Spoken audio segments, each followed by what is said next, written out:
The room had about 30 people in it, and none of them wanted to be the one who said what Corporal Daniel Kovacs had just said. He was 22 years old, a corporal, the lowest-ranking man in a space occupied by colonels and majors and lieutenant colonels, who had been looking at the same map for 15 minutes, while General George S. Patton traced a route with his finger and described what the Third Army was going to do with it. And Kovacs, standing near the back wall in a capacity that nobody would later be entirely clear on, attached to the G2 section working with the map team present because somebody needed to be, had done the calculation twice and then raised his hand. He said, "Sir, I think the map is wrong." The room went quiet in the specific way that rooms go quiet when something has been said that cannot be unsaid. Nobody moved. The colonels looked at the table. The majors looked at the floor. The adjutant, standing nearest to Patton, appeared to reconsider the entire architecture of his service record in the space of about 2 seconds. And General George S. Patton, commanding general of the Third Army, looked up from the map and across the room at the corporal in the back and did not say anything. What happened in the next 60 seconds would determine whether Daniel Kovacs had just saved his career or ended it. And the answer when it arrived was not what anyone in that room was prepared for. If you want more untold stories from World War II, hit that subscribe button. Let me back up a second, because to understand what it caused Kovacs to say what he said, you need to understand what a Third Army staff briefing was, what it looked like, who was in it, and what the unwritten rules of that space were. A Patton briefing was not a seminar. It was not a discussion.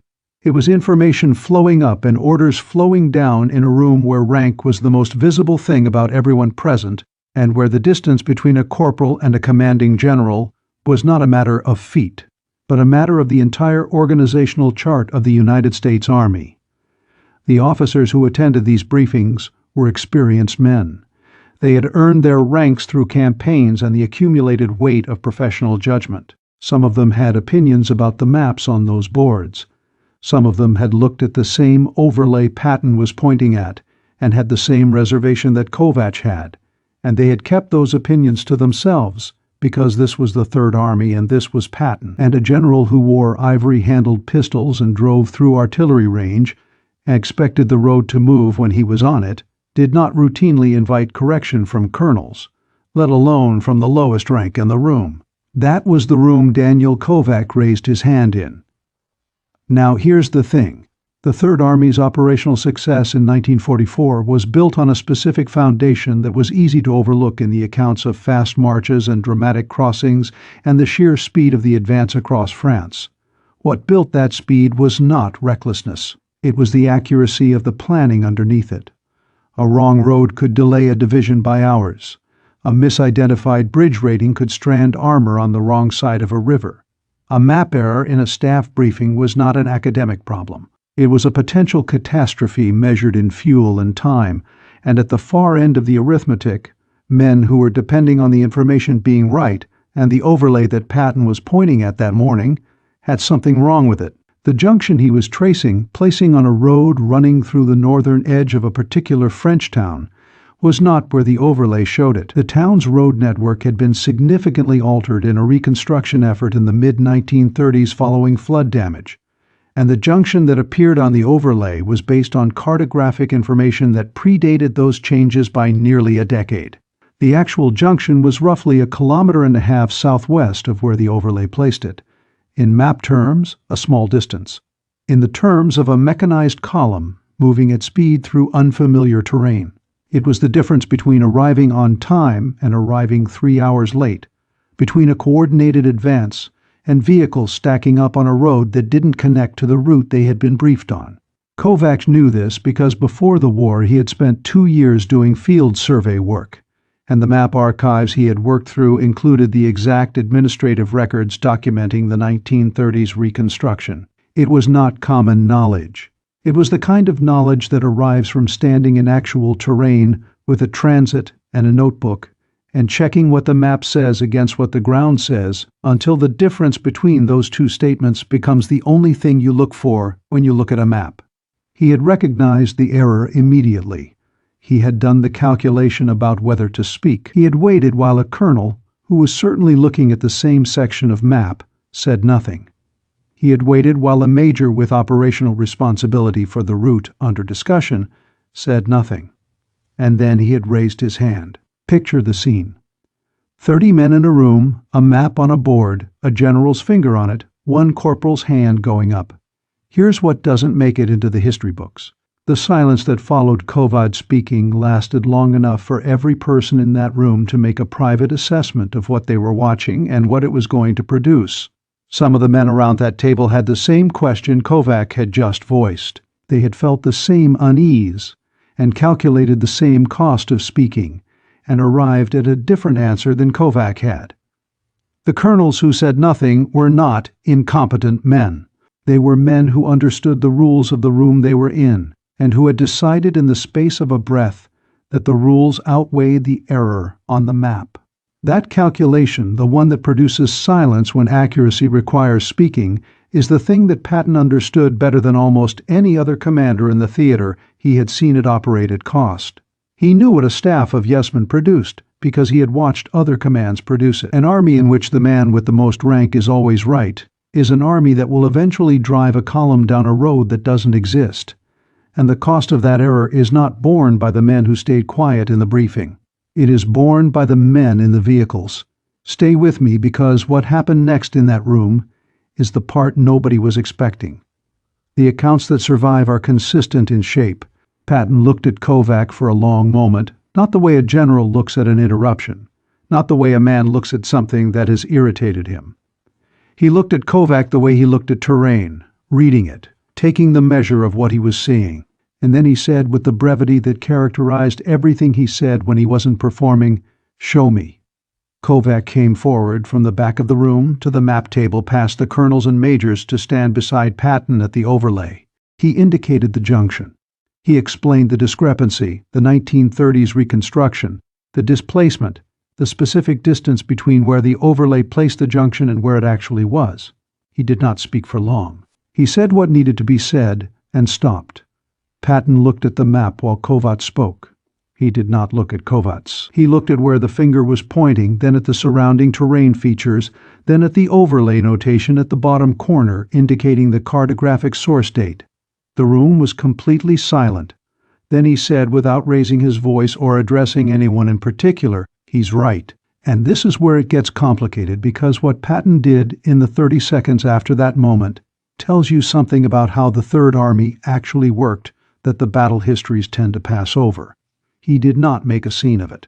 He did not deliver a lecture to his staff about verifying source dates on overlays directed over Kovacs' head at the men who had seen the same thing and stayed quiet. He did not route the correction through someone of appropriate rank. He accepted the information, confirmed it, had the overlay corrected, and moved the briefing forward. It took less than 5 minutes. The route was adjusted. The meeting continued. The next morning, Daniel Kovacs was informed he was a sergeant. No formation, no ceremony. The paperwork had been signed the previous evening, and his sergeant first class, a man named Roy Engel, who had been standing at the side of the briefing room and who had been very quiet for the rest of the day, delivered the news with a specific expression that comes from an NCO who isn't yet sure whether he should be proud or unsettled, or whether there was any difference between the two. See, what most folks don't realize is that what Patton was promoting was not the map knowledge. Map knowledge is a qualification, not a distinction. What he was putting a stripe on was something more specific and harder to find. The willingness to be right out loud in a room full of people who outranked you at the exact moment when the cost of speaking was incalculable, and the cost of staying quiet was absorbed by someone else entirely. An army built on difference is an army with a reliability problem. When the only information that reaches a commanding general has been filtered through the question of what the commanding general wants to hear, the commanding general is operating on a map of his own preferences rather than a map of actual terrain. The Third Army moved at the speed it moved across France through the Ardennes crisis into Germany, in part because Patton had built deliberately or by instinct a command environment in which accurate information was valued over comfortable information. He was not a patient man, and he was not a gentleman, and there are plenty of accounts of him doing the opposite of what he did that morning. But the instinct that produced the promotion was the same instinct that produced the operational record. He needed the maps to be right. He needed the men around him to tell him when they weren't. And when a corporal demonstrated exactly that in front of an audience of 30 people who had chosen not to, Patton recognized what he was looking at and acted on it before the morning was over. Daniel Kovacs, 22 years old, Pittsburgh, Pennsylvania. His father had come over from Hungary before the First War and spent 20 years learning the weight of American steel in a mill in the Hazelwood neighborhood. A large, quiet man who understood that knowledge carried in the head could not be taken from you the way a job could, and who had put his oldest son through 2 years of drafting and survey coursework in a trade school on 2nd Avenue. For exactly that reason, Kovacs had been doing field survey work for a civil engineering firm for 8 months when his draft notice arrived.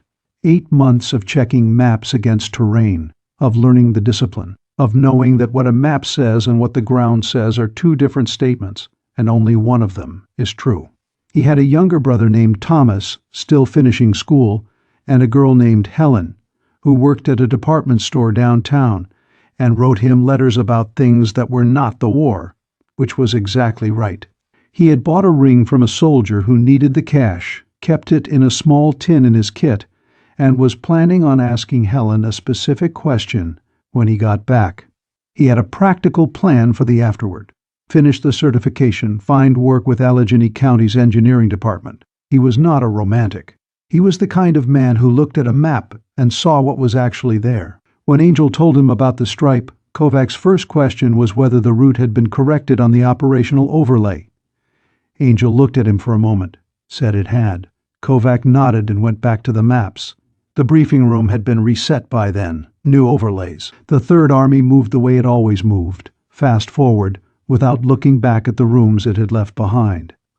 Whether the correction Kovacs had introduced into the planning saved time or fuel or something that cannot be measured because you cannot count the cost of things that don't happen. That arithmetic is impossible to perform.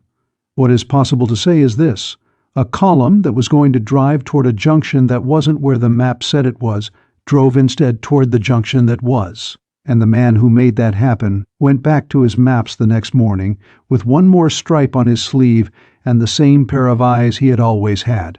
Was Patton right to promote Kovacs to put a sergeant stripe on a corporal who had corrected a general's map reading in front of his entire staff? Some would say no, that rewarding a man for speaking out of rank in a command briefing. Erudest the discipline a combat army depends on that it signals every corporal in the theater that rank is negotiable when you think you know more, and that an army cannot run on that signal. Others would say exactly the opposite, that an army which promotes difference and punishes accuracy will one day follow a confident general down a road that doesn't go where the map says it does, and that what Patton did that morning, putting a stripe on the man who told him what he needed to hear, was the most operationally important decision he made all week. Let us know in the comments below, and if you want more untold stories from World War II, make sure you subscribe.